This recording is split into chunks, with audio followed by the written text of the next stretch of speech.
it looks like Nick's going to make it. Great. I'll add. Oh, hang on. There we go. That got me out having to answer that. That was Hi, good. Nick. Hello. Can you hear us and see us? I can, yes. Great. Okay. Excellent. Excellent. Tell you what we'll do. We'll start again. Okay. So for the second time, hi, and welcome to We Need to Talk About Sunday. And I could have Katie. That's a good point. Katie just added a comment that we should have gone on. So if you're watching this after today, this is where I'm going to start the stream from. So you won't know the shenanigans that have just happened, but there have been some. But anyway, we're going to talk about what happened on Sunday. Nick was our preacher on Sunday, where he talked about God's big plan. Nick, do you want to kind of, I guess, fill us in on what your big sort of takeaway from that was? Well, it was from Ephesians chapter 1, verses 3 to 14, which some people call it a hymn, some people call it a prayer, but letter, generally accepted. It's written by Paul, although there's a bit of debate about that. But in these verses, it's a real big sort of praise to God for who he is, what he's done through Jesus Christ. And so it's sort of the gospel in a nutshell, or wider than the gospel, perhaps, in a nutshell. And so what I was saying was, not only is this great and it's got so much in it, but it should also inspire us to worship. And if we're having any trouble worshiping, just read that, and you should be inspired. Well, can we jump straight in on that idea, Nick? And I've just asked Jason, and he's now had plenty of time to think, but you can give me an answer for what you think. What's your definition of worship? What does it look like for you personally? I think it's being in the presence of God, acknowledging who he is, what he's done. It's really praising him so that he gets enjoyment out of it, and that normally means we do as well. But it's definitely acknowledging that he is there with us when we worship. It's not as if we're just enjoying having a sing. And I saw one of your questions was, what's the difference between worshiping and just singing a song? Singing a song, you can sing and no one's listening and you're just enjoying yourself. But when you're worshiping via a song, you're singing to God, in the presence of God. And you can, sing in tongues. Some people will worship in tongues, so, led by the Spirit. And so should our experience of worship look the same as the person next to us, or are they going to be quite different experiences? Because sort of a macro view over different churches, they are likely to be different. In one particular, say, service, they're going to be pretty similar because you're in the same building, the same room, you're singing the same songs. So can worship only happen at church on a Sunday? No. Let me finish that sentence and then I'll move on to that. But how you interact with God could be different, between you and the person standing right next to you. What God is saying to you could be completely different to what God is saying to that person. And so you don't need to be in church to worship. I think there is something special about worshiping together with other Christians.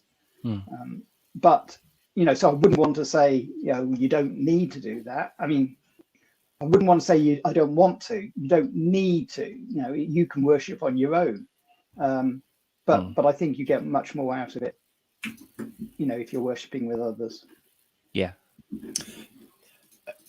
it's a couple of bits that I think are worth picking up on. That the sort of what you mentioned, Nick, about the presence of God. I think there's two really important parts of that. One is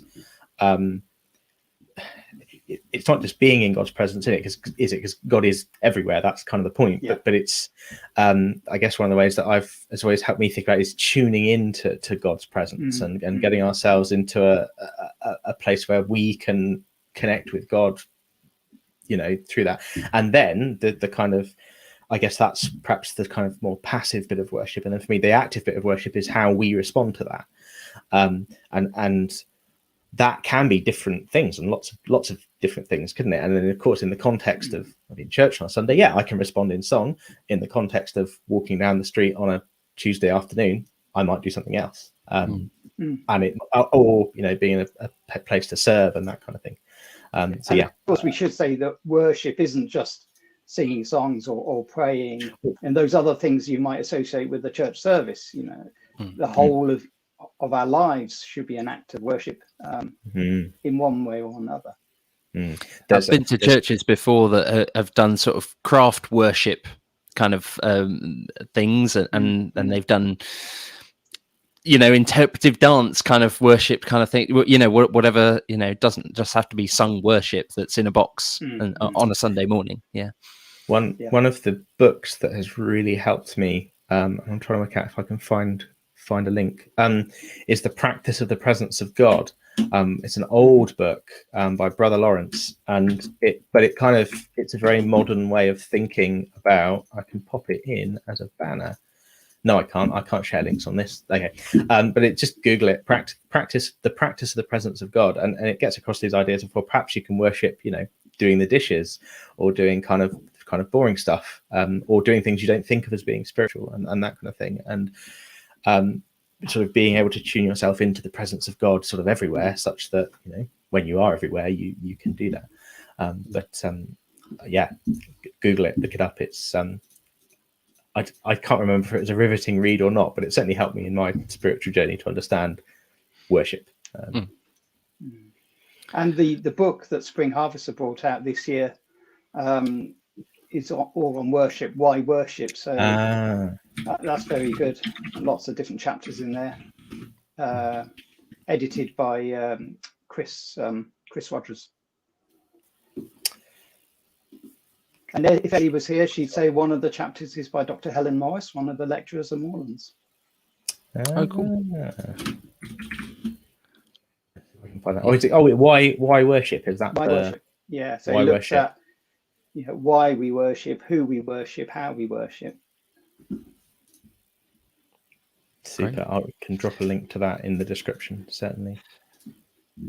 Digging a little bit into the actual text that we looked at, I was going to pull out verse 9, Nick, because I think that there's plenty in the verses that we looked at that was kind of quite self-explanatory. All praise to God, nice, that's easy to understand. But this idea in verse 9 where it says he made known to us the mystery of his will, I thought that's a slightly more kind of complex idea as to what's going on there. And just basically, I just thought for anyone who doesn't really know what that is, can you kind of shed a light on that idea? I think it's the sort of the gospel message that God loves us. He wants us to be part of his family, and he's made a way through himself, God the Father and God the Son, through Jesus Christ, that we can come into his family. We can become heirs of God, heirs with Christ. And that it's by his grace. It's not anything that we've done to earn that. So why is it purely our decision to follow him? Why is it written as this idea of sort of mysterious and sort of unknown? I think because for most of the world, it is a mystery, isn't it? Sure. A lot of people don't know what this is, don't understand it. But he's made it accessible. You just have to reach out and join up, as it were. I see. You've frozen a little bit, Nick, but I think we've still just about got you. Give us a 1, 2, 3. I think he's gone. Jace, have we still got you? Are you muted? You're muted. You still got me. Wow. What a disaster episode. We're sorry, folks. Hey, if you just want to chat, just drop something in the chat and we'll talk. Katie said about sharing what I was up to on Sunday, which I will. I'll wait for Nick to come back. It's an interesting question that you brought up in with regards to worship. But on Sunday, I was here at the park making giant bubbles with Fun Day Sunday, because so every year Fun Day Sunday has a trip to the park, and we do church outside, and there's usually a scavenger hunt and other fun things. We have to do things a bit differently. There's no parachute this year because of COVID, but bubbles drew a crowd. Not many of the bubbles were long-lived, because it's lots of fun to pop them, run through them, attack them, and get generally covered in the gloopiest bubble mixture. But that was my Sunday. That's great. And I guess for the kids, that's their kind of that's what works for them as worship. Hey, yeah. Hello, Nick. Hello. Welcome back. So I've gone back to using my PC with the echo. So if I sound a bit funny and stilted, it's because I'm hearing myself about 1 or 2 seconds behind it. You're coming through loud and clear. We can see Good. you and hear you, which is good. Good. I can't see myself, but I've just got a black rectangle, but never mind. Keep going. Jason's just taken us through what the folks were doing at Fun Day Sunday on Sunday, and we were just kind of saying that for the kids, that's probably that kind of works as their kind of worship, really. So I've got an interesting question that kind of jumps off the back of what we've been talking about, and I wondered whether we should be asking ourselves what God's will is for us, for me. What does God have in store for me? And how can we kind of determine God's will for our own lives? How can we kind of respond to that? Yeah, I think it's a question that we have to ask, quite a bit from time to time. So prayer is a major part of that. Asking God for His plan to let you know what His plan is for you, and then trying to be open and listening to what He's got to say. You might have to keep asking. There are times when it could be really clear, not only in prayer, but other things that are happening, people talking to you, things you might see out in the street, a news article that really grabs you and says, yeah, that's where my heart is. That's what I want to do. But there are times when, you're still floundering around thinking, I'm not still not sure, God, what you've got for me. So it's kind of expected, perhaps, that the goalposts are going to move. That it's not just one thing that's set on our heards.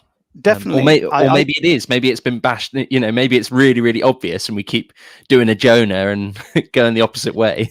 Could be. But I think if God calls you for something, it doesn't necessarily mean you're going to do it for the rest of your life. It could be just for a season. So I think you don't want to get a bit hung up on, God's called me to preach, for example, as a local preacher. Doesn't necessarily mean I'm going to do that for the next 30, 40 years, No, I can attest to that, because I've not been preaching very much at all since, because of various things, and certainly I know where I feel called to, and I'm doing that in a minute. But I think, and I guess the kind of premise of your service, Nick, in a sense, it's more important to remember that God has a plan. I think that's the thing is it's easy to forget that, and then forget that you lose the people. It's easy to sort of lose that assumption that, I should be listening to God and asking for God should be giving me direction in my life. It's too easy to get sort of stuck. I think we get used to things the way they are and carry on in a certain direction, or we're used to a certain routine and rhythm of life. But yeah, it's important to always kind of bear that in mind, that God has a plan, and that as you said, Nick, or as you said, Joe, the goalposts might move, plans or change, or maybe it was only a bit of a plan that was only relevant for a season, as Nick said. It struck me that I was kind of, and I'm jumping ahead here, Jace, but there was this idea that I'm sort of finding quite confusing, which is sort of because perhaps it's a little bit Doctor Who, this idea that things are predestined, that God already has a plan for us before we know what that plan is. And I know that's, well, I'm sure I won't be the only one who finds that kind of concept a little bit confusing to sort of grapple with. And in terms of, I read quite a helpful thing about it in terms of sort of the idea that God already knows what he has in store for us before we know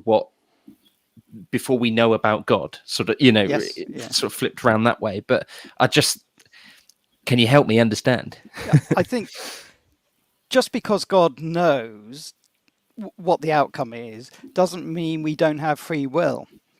So it's not as if God says, right, I know this is what you're going to do, so that is exactly what you're going to be doing, and you've got no choice in it. If you were to change your mind, God already knows you were going to change your mind, which is a bit mind blowing, isn't it? Yeah. But I think on this predestination theme, which is where you're coming from, isn't it? I think from the passage, verse 5, isn't it? Without Jesus dying on the cross for us, we all deserve a hell.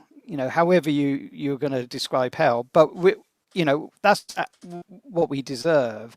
But God, through his love, his grace, through Jesus Christ dying on the cross, he's made a way for us to be saved, using sort of old Christian language, but basically forgiven from everything that we've done wrong to hurt God. So he's given us that way. So he's made a choice. He says, right, for the whole of creation, for every human being, I've made a choice. I've predestined. This is the way you can be saved and come into my kingdom. Mm-hmm.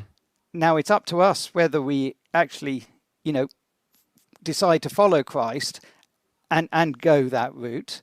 We may decide, no, it's a load of old cobblers, and I go the other route. And God knows who of us are going to go one way or the other way.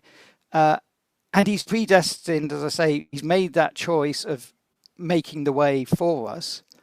But I don't think he started off and said, okay, right, well, Fred is going to hell, Jim is going to heaven, Mary's going to hell. I don't think that's the way God works. And one way of looking at it is, if God was being truly just, then we're all damned. But although he is just, he's loving as well. And so God says, okay, that's where you deserve to go, but I don't want you to go there. And this is the way to rescue you. Yeah, and that brings you on to that idea of the redemption, what we are redeemed from. Yes. Redeemed. Yeah. I was just going to say, in my service, I said it's a bit like going to a pawnbroker's. You put something in, an item in there, you get some money for it, and then later, when you've got a bit more cash, you can go back and you buy that thing back. So that is God. That's what God's doing, really. We're languishing in the pawnbrokers, and God has, got at his big wad of the cash in the shape of Jesus Christ on the cross. He's brought us back. That is the first time that I have heard Jesus metaphorically spoken to as a big wad of cash. Yeah, you heard it here first, guy. I'll trademark that. Title of your next book. Or my first one. Well, yeah, sure. But it's always a bit tricky, isn't it, as well, with the predestination question. It's a bit of it's almost an irrelevance for us, because it shouldn't have any bearing on what we do, right? It's it's sort of it's academic, and it's a lovely theological debate, but it's not actually very helpful for us on the ground trying to live out our faith. Whether we're predestined or not, our lives consist of a lot of choices that we've got to make, and actually knowing that might not necessarily help us do it. I think the more interesting language around being chosen and what that meant and how you explain that on Sunday, Nick, I thought was really interesting, and how the chosen thing I thought was well. Do you want to go a bit further with that, Nick, on your thinking? Right. Let me look at my notes of what I actually said on Sunday. That's more than a half hour ago. I can't remember what I said. I basically said what I said just now. God's made it possible for all people, all races, to be blessed through the death and resurrection of Jesus. And he was intentional in making it possible for everyone to receive his love, through the life, death, and resurrection of Jesus Christ. And not everyone will choose that way. But there's a danger, isn't there? And I've seen this happen in my Christian life of getting too hung up on that kind of predestined label, and then using that as a way of being able to say, well, so and so isn't, they're not going to pass, so I don't need to worry about them. And I've seen that kind of theology play out, and it's a horrible place to be, and it's not right, and it's absolutely not what God wants for us to behave. So that's sort of be careful when you start thinking down that route, especially if you try and apply that to your personal theology and how you treat people, because it just doesn't, in my experience, it never really meshes very well. And the converse is true. If I think I'm predestined to go to heaven, well, it doesn't matter what I do, how I live my life. Yeah, makes us God's lazy. already chosen me. Yeah, which again is not the way. Yeah.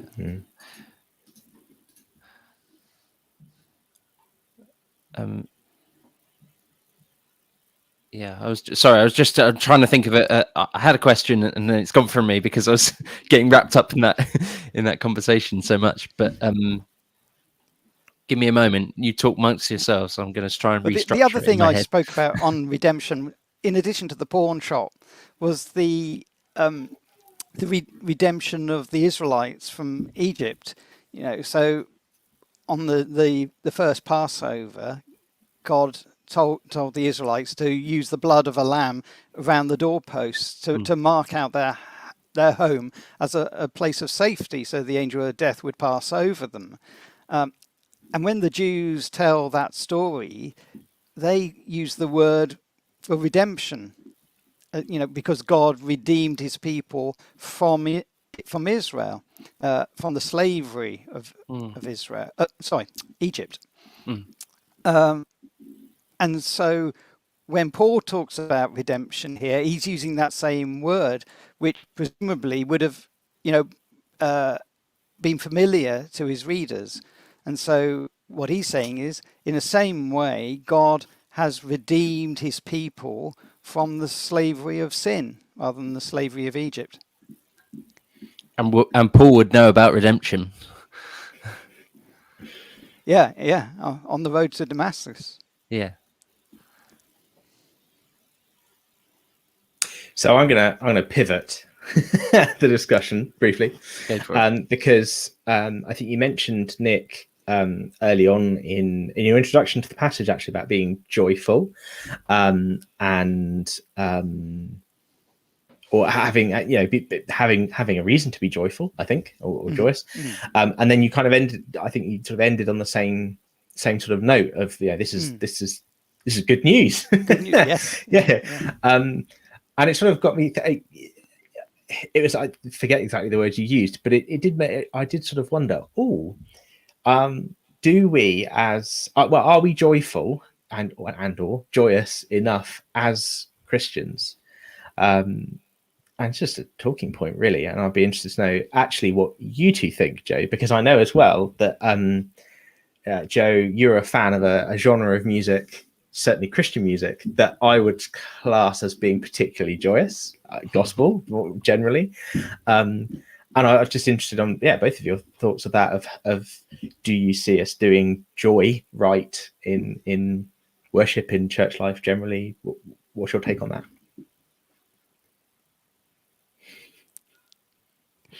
I think I say no. Right, Joe, you're I think, well, when you put it like that, Jace, I think that there's, I think we can all do better. Surely, you know, and we've spoken about it often on the podcast. Of if whatever question you've just asked me there, if we said, yeah, we're doing a great job of that, then and tick, and that's it, and you know, Christianity complete. You know, it's like, well, surely we could be doing more in every aspect of everything, you know, and certainly, you know, being joyful is definitely one. I mean, I think maybe, I mean, we could all surely be spreading our joy more. I think that's crucial, isn't it? Not just sort of being joyful within ourselves and, you know, going, oh, God loves me, that's great, sort of thing. But actually sharing how we feel when we are joyful, I think, is actually quite a crucial point as well. And I think we can let the world around us get us down, can't we? And I'm not saying we should be happy all the time, you know, but we've got that deep-seated joy of knowing that, you know, we've been saved through the blood of Christ. And so no matter what happens around us, no matter what happens to us, no one can take that away. So I think we should be more joyful. But it's easy to forget that and let the world get on top of us. You know, if you're having a bad day in the office, or, you know, with the kids, or whatever it is. So I also think this is something that is in, I think we perhaps have lost a bit in modern times, but certainly the kind of old-fashioned liturgy, and even from the Roman, you know, when it was there were only Roman Catholics in the Christian world in reality, this idea that Sunday is a celebration.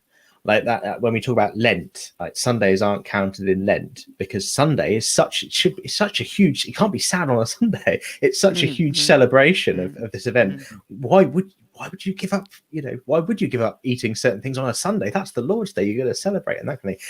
And in my background, I remember coming to Romsey, and I came from a church that used to clap. You know, and I'm not talking. You know, this isn't like, you know, this is just a little bit of clapping. To Romsey, where it's very, you know, there's no clapping really during worship. That's you know, not really done.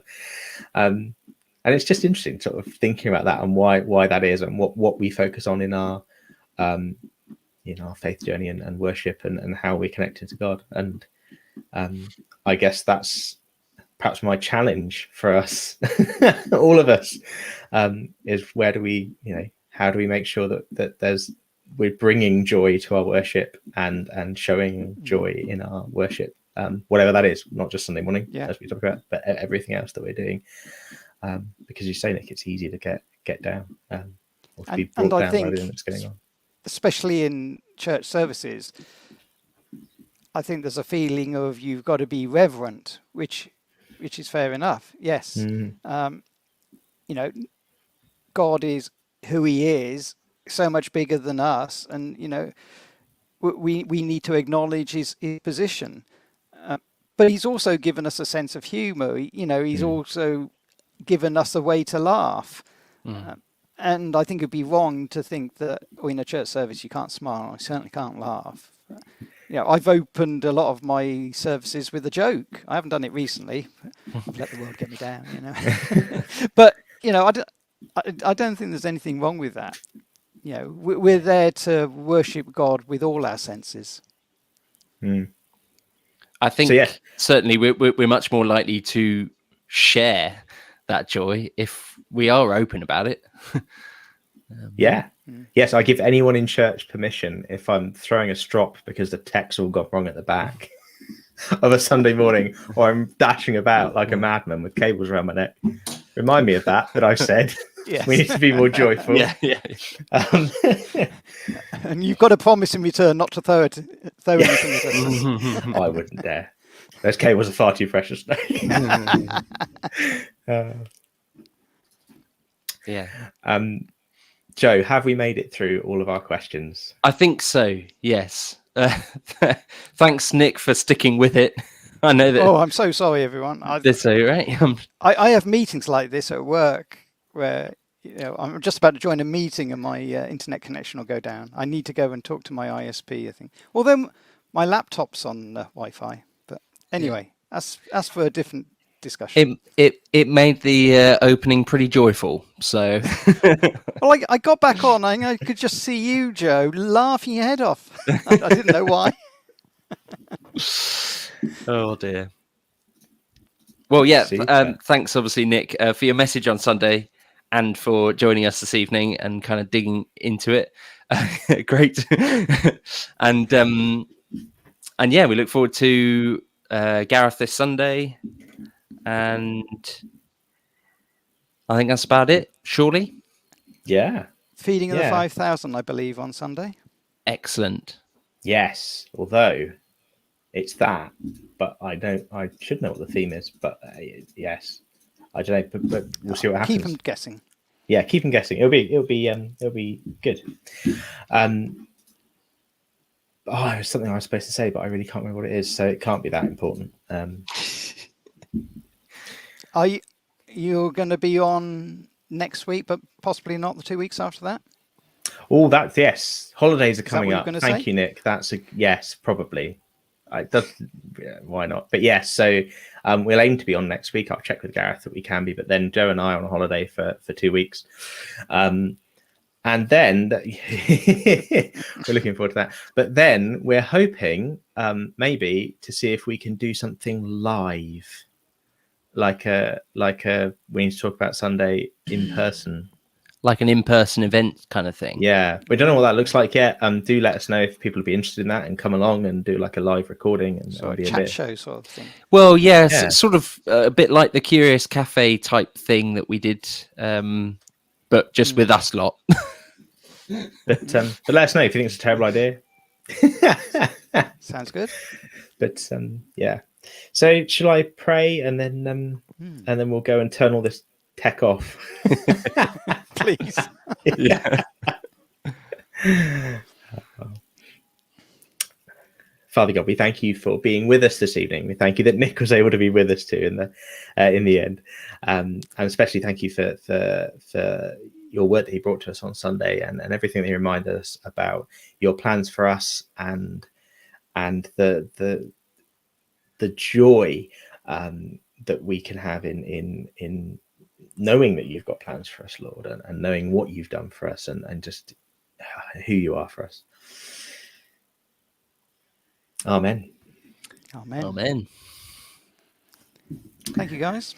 Super. Thank you. Thanks, Nick. Thanks for watching, folks, and for sticking with us. If you Yes. did. Good We luck don't with blame you if you editing this didn't. together. Yeah, we're gonna have to make a blooper reel. It's That'll going be most of this to be so episode. much longer than the rest of it. Super. Right. Well, Great. cheerio. Cheerio, folks. Bye all.